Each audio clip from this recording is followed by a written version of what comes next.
Bonjour à tous, c'est Maureen. Comme beaucoup d'autres booktubeurs, j'ai décidé de vous faire un petit bilan de mon année 2015 en vidéo. Le bilan complet arrivera sur le blog dans les jours qui viennent. Je ne vais pas vous assommer de chiffres ici puisque si ça vous intéresse, vous verrez les stats dans le bilan écrit sur le blog.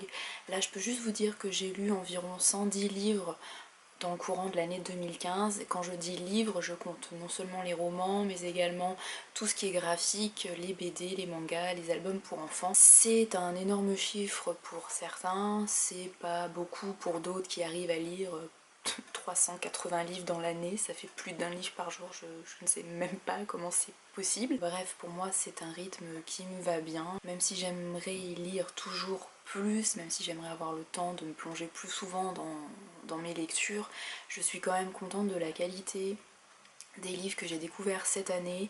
Il y a très peu de flops, quasiment aucun. Non, en fait aucun vrai flop cette année, ce qui prouve que je choisis de mieux en mieux mes lectures et que je privilégie la qualité à la quantité, donc c'est plutôt cool. En revanche, comme je deviens de plus en plus exigeante au fil des années, malheureusement je n'ai que très peu de vrais coups de cœur, de véritables révélations littéraires. Par contre j'ai quand même eu de très belle lecture pendant cette année 2015 et avec cette vidéo j'ai décidé de vous présenter les 10 plus belles découvertes de romans de mon année 2015. Premier livre que je vous présente, même s'il n'y a pas vraiment d'ordre pour les 8 premiers, il faut bien commencer par l'un ou l'autre. Je vous présente La vie devant soi de Romain Gary ou Émile Ajar chez Folio. Comme vous pouvez le constater, c'est un vieux livre de poche puisque c'est un texte qui a été écrit dans les années 70 pour la première fois et qui a reçu le prix Goncourt. D'ailleurs, c'est un des rares prix Goncourt que j'ai lu et surtout que j'ai apprécié. Ce que je retiens surtout de cette lecture, de cette histoire, c'est le style particulier puisqu'on suit cette histoire du point de vue d'un enfant étranger, donc avec ses tics de parole, ses réflexions à la fois très naïves et en même temps très matures. Et surtout, ce qui fait que cette lecture m'a marqué, c'est sa chute qui m'a émue, que j'ai trouvé très émouvante. J'ai failli avoir les larmes aux yeux, ça a été une claque, même si on s'y attend, même si c'est pas une surprise, c'est simplement la façon dont c'est raconté. Je trouve que c'est très fort, ça prend aux tripes et vraiment rien que pour ça je ne pouvais pas ne pas mettre ce livre dans ce top 10. C'est le seul classique entre guillemets que je retiens de cette année. En 2015 j'ai terminé la trilogie Sœur sorcière de Jessica Spotswood chez les éditions Nathan. C'est vraiment une des rares trilogies jeunesse, young adulte que j'ai adoré. J'ai trouvé ça très mature, très bien écrit et encore une fois très émouvant. On suit 3 sœurs, notamment une qui s'appelle Kate, c'est elle la narratrice principale, c'est elle qui nous raconte son histoire. Toutes les 3 vivent dans une société où les sorcières sont redoutées et doivent se cacher. Donc il y a une histoire de traque, de secret. Et ce que j'ai beaucoup aimé dans cette histoire, c'est les personnalités des personnages. J'ai trouvé que c'était vraiment très crédible et pour le coup très émouvant puisqu'on s'attache vraiment à eux et notamment à Kate, la narratrice principale. Je trouve qu'elle a un caractère que j'aime beaucoup, elle est très mature, très posée, déterminée, courageuse et en même temps elle n'est pas surhumaine, elle doute, elle fait des erreurs. Mais j'ai vraiment beaucoup aimé et compris ses réactions, ses choix. Donc Kate c'est vraiment une héroïne que j'ai apprécié suivre sur les 3 tomes, notamment dans ce 3e tome puisque l'auteur fait des choix narratifs très intéressants, alors très durs, c'est très émouvant mais en même temps ça rend la lecture encore plus intense. Je ne peux que vous conseiller cette trilogie. Ça a été une de mes dernières lectures de l'année 2015, je ne pensais pas du tout apprécier et pourtant ce livre se retrouve dans mon top 10. Il s'agit du premier tome de La Passe Miroir de Christelle Dabos, ou Dabo, premier tome qui s'appelle Les Fiancées de l'hiver et c'est publié chez Gallimard Jeunesse. Je vous en ai longuement parlé dans mon dernier update lecture, j'ai vraiment beaucoup aimé, j'ai été super surprise, j'en attendais pas grand chose et vraiment j'ai été surprise par la richesse de l'univers et par la richesse de la plume de l'auteur. C'est de la young adulte, de la littérature pour les jeunes adultes, pour la jeunesse, mais je trouve que l'auteur ne se moque pas de ses lecteurs, elle va au bout des choses, elle nous propose des personnages qui sont développés, maîtrisés, hauts en couleur et elle nous propose un univers qui est travaillé, qui est réfléchi et qui promet plein de choses. On a encore beaucoup de questions en tête à la fin de ce premier tome. On n'a fait que découvrir quelques petites choses et je suis sûre que l'auteur nous cache encore plein de trucs et qu'elle en a sous la pédale. À mon avis, on va faire encore de très très belles découvertes dans le tome 2 qui pour le moment est très apprécié des lecteurs. Il est sorti il n'y a pas longtemps mais j'ai déjà vu beaucoup de très très bons avis et je pense que je le lirai très vite. Autre premier tome d'une saga jeunesse que je ne m'attendais pas à aimer autant, tout simplement parce que j'ai été surprise par la teneur de cette intrigue. Je ne m'attendais pas du tout au chemin emprunté par l'auteur. Il s'agit du premier tome des Outrepasseurs qui s'appelle Les Héritiers. C'est écrit par Cindy Van Wilder et c'est publié chez Gulfstream Éditeur. Non seulement le livre en lui-même est magnifique, mais en plus, comme je vous le disais, l'intrigue est absolument géniale puisqu'elle part dans un sens complètement inattendu. Je m'attendais à un titre jeunesse lambda et en fait ça va parler de fées, de malédictions et la majorité de l'intrigue se passe au Moyen-Âge puisque c'est à ce moment-là que la malédiction des outrepasseurs se met en place. Donc on va avoir un énorme flashback, on va retourner dans le passé pour découvrir les origines de la malédiction et j'ai trouvé ça super bien écrit et super documenté puisqu'il y a plein de références aux fées, mais les fées d'origine j'ai envie de dire, et puis petit à petit, et là je spoil un petit peu sur le deuxième tome que je suis en train de lire et qui s'annonce également absolument superbe, on a encore plus de références. L'auteur me surprend une nouvelle fois avec le tome 2 puisque là on va partir du côté des contes de fées. Elle a pris plein de références qu'elle mélange et ça marche vachement bien, ça fonctionne, c'est crédible, c'est bien construit, c'est bien pensé, c'est hyper surprenant. Donc vraiment un premier tome que je conseille. On continue ce top encore une fois avec une auteure d'imaginaire française puisqu'il s'agit de Nadia Coste que j'avais déjà découvert avec sa saga Fédélines qui avait été aussi une très très belle découverte. Et là j'ai lu son dernier né qui s'appelle Le Premier, c'est chez Scrinéo.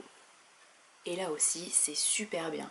On part du côté de la préhistoire et on va suivre les aventures de deux frères qui sont deux premiers dans leur genre. J'ai vraiment beaucoup aimé ce contexte préhistorique, ce conflit entre les deux frères et surtout le héros qui s'appelle Vahin, qui est un des deux frères et qui malgré son côté détestable finit par être attachant. Alors peut-être pas attachant mais en tout cas le lecteur apprend à le comprendre et si on le trouve émouvant finalement dans ses choix, dans ses réactions. Voilà, pour moi c'est un page turner, on tourne les pages super vite puisqu'on a envie de connaître la suite, ça se lit vraiment très bien, c'est intriguant, c'est plein d'aventures, d'actions et en même temps il y a le côté très psychologie des personnages qui est très bien amené, très bien travaillé et le contexte préhistorique qui je vous dis est absolument génial.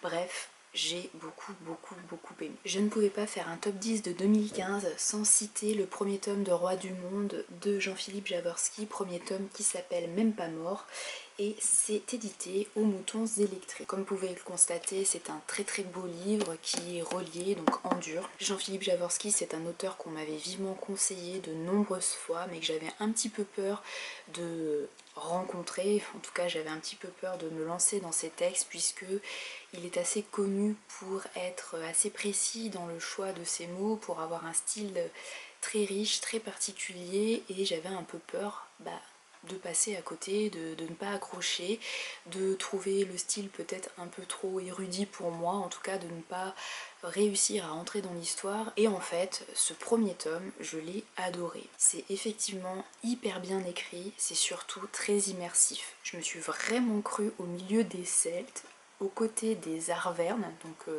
des Auvergnats, pendant ces guerres de clans, avec ces guerriers qui ont de la peinture sur le corps, avec les druides, les bardes, et avec ce côté vraiment très typique de ce contexte celtique, c'est-à-dire la barrière très très mince entre le rêve et la réalité, puisqu'on va suivre l'aventure d'un jeune héros qui voit des choses, qui vit des choses, mais on ne sait jamais si c'est du rêve, si c'est de la réalité.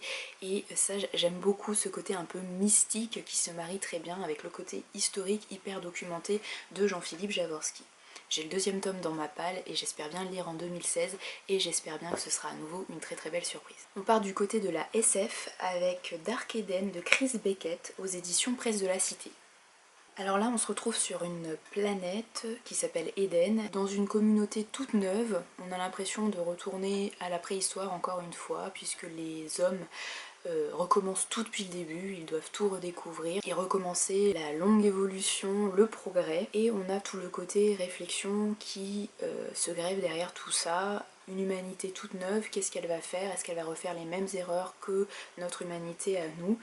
Et alors c'est un côté un petit peu déprimant parce qu'on se rend compte que finalement sur une autre planète avec d'autres êtres humains tout neufs, et ben les mêmes erreurs, les mêmes émotions se retrouvent. On a encore une fois des conflits, des jalousies, les sentiments humains restent les mêmes et donc ça crée les mêmes problèmes mais les mêmes joies également.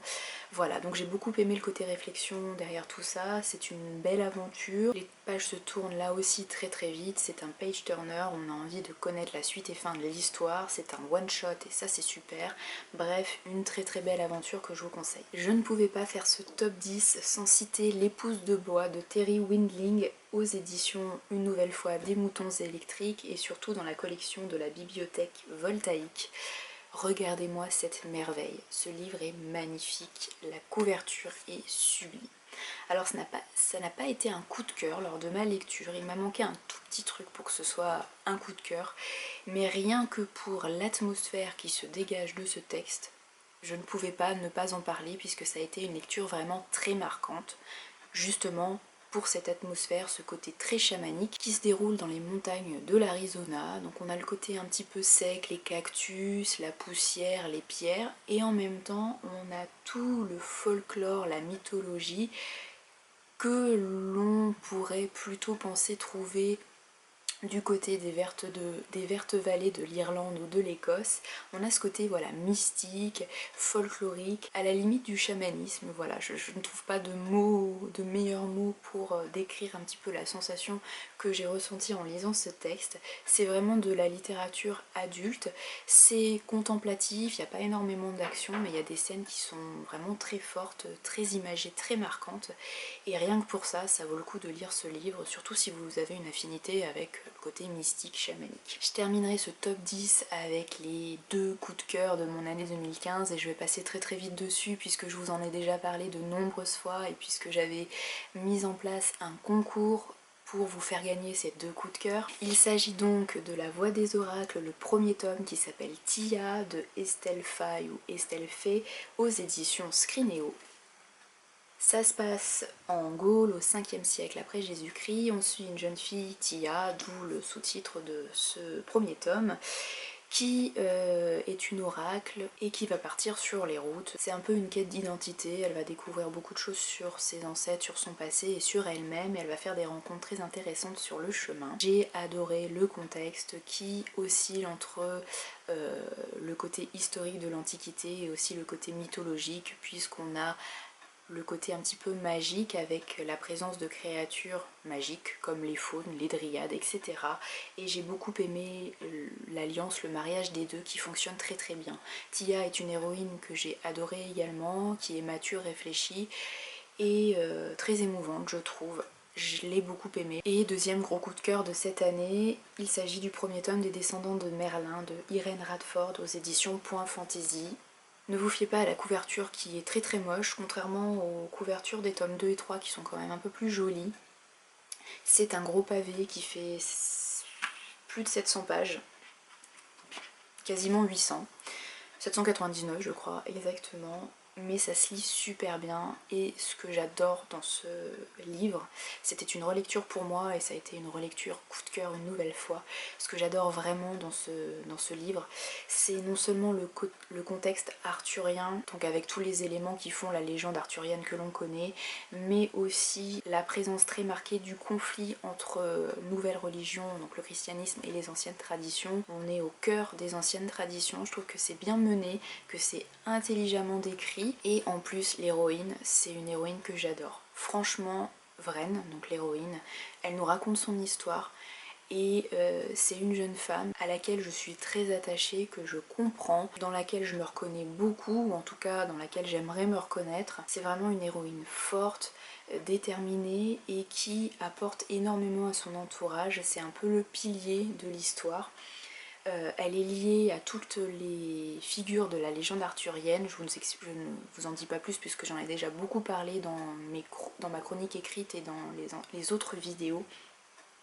Mais c'est vraiment une héroïne que j'adore et j'avais à peine refermé le livre que j'avais envie de le relire une troisième fois pour me replonger dans cette histoire et pour suivre à nouveau Vraine que j'ai eu beaucoup de mal à laisser partir à la fin de ce tome. Vraiment c'est ma plus belle lecture et donc une relecture de cette année 2015. Je ne peux que vous conseiller cette trilogie. Alors comme vous pouvez le voir, ce top 10 rassemble énormément de littérature de l'imaginaire. En même temps, c'est ce que je lis le plus et ce que j'apprécie le plus finalement. Je suis rarement déçue par des littératures de fantasy, de fantastique, de science-fiction, à part quand c'est vraiment trop survolé et à part quand je ne comprends pas les personnages principaux, puisque pour moi ce qui est le plus important dans une lecture c'est à la fois le contexte, il faut que je voyage, que je sois complètement emportée dans un livre, il faut que j'oublie l'endroit où je suis quand je lis, il faut que j'oublie mon appartement, il faut que j'oublie tous les bruits autour. Ça n'arrive que très rarement et quand ça arrive ce sont vraiment des livres qui pour moi comptent, qui sont marquants.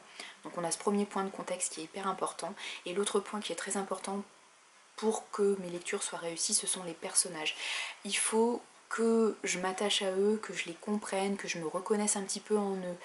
Alors en même temps, je peux aussi apprécier des personnages dans lesquels je ne me reconnais pas du tout, puisque ça peut être des anti-héros, comment dire, ça peut être des vrais méchants, mais s'ils ont un côté travaillé, s'ils ont une psychologie complexe, riche, etc., ça peut fonctionner aussi. J'ai pas vraiment besoin d'avoir un personnage qui me ressemble, mais il faut que ce soit un personnage qui soit riche, qui ne soit pas que survolé, qu'on ne puisse pas qualifier qu'avec 2 adjectifs et c'est tout. Non, moi j'aime les personnalités vraiment intéressantes, riches, complexes, etc. Voilà, je vous retrouve très très vite avec une deuxième vidéo pour vous présenter d'autres tops de l'année 2015. Il s'agira de mes plus belles lectures de livres graphiques, donc des BD, des mangas et des albums pour la jeunesse. Vous verrez, j'en ai sélectionné 6 et à ces 6 là j'ajoute un 7e livre qui est un essai. Vous aurez très bientôt 7 autres titres qui ont compté dans mes lectures de l'année 2015 et j'espère que ça vous plaira et que ça vous inspirera pour des lectures en 2016. Je ne prends pas de résolution de lecture pour l'année 2016, je me souhaite simplement de très belles lectures, j'espère plus de coups de cœur, en tout cas de vrais beaux coups de cœur. Donc si possible, toujours autant de lectures, mais surtout toujours autant de belles lectures pour l'année 2016. Je vous souhaite de très très belles découvertes livresques, j'espère que vous serez de plus en plus nombreux à me suivre en 2016. En tout cas, n'hésitez pas à me conseiller de nouvelles lectures, je suis toujours preneuse. Je vous dis à très bientôt et encore merci.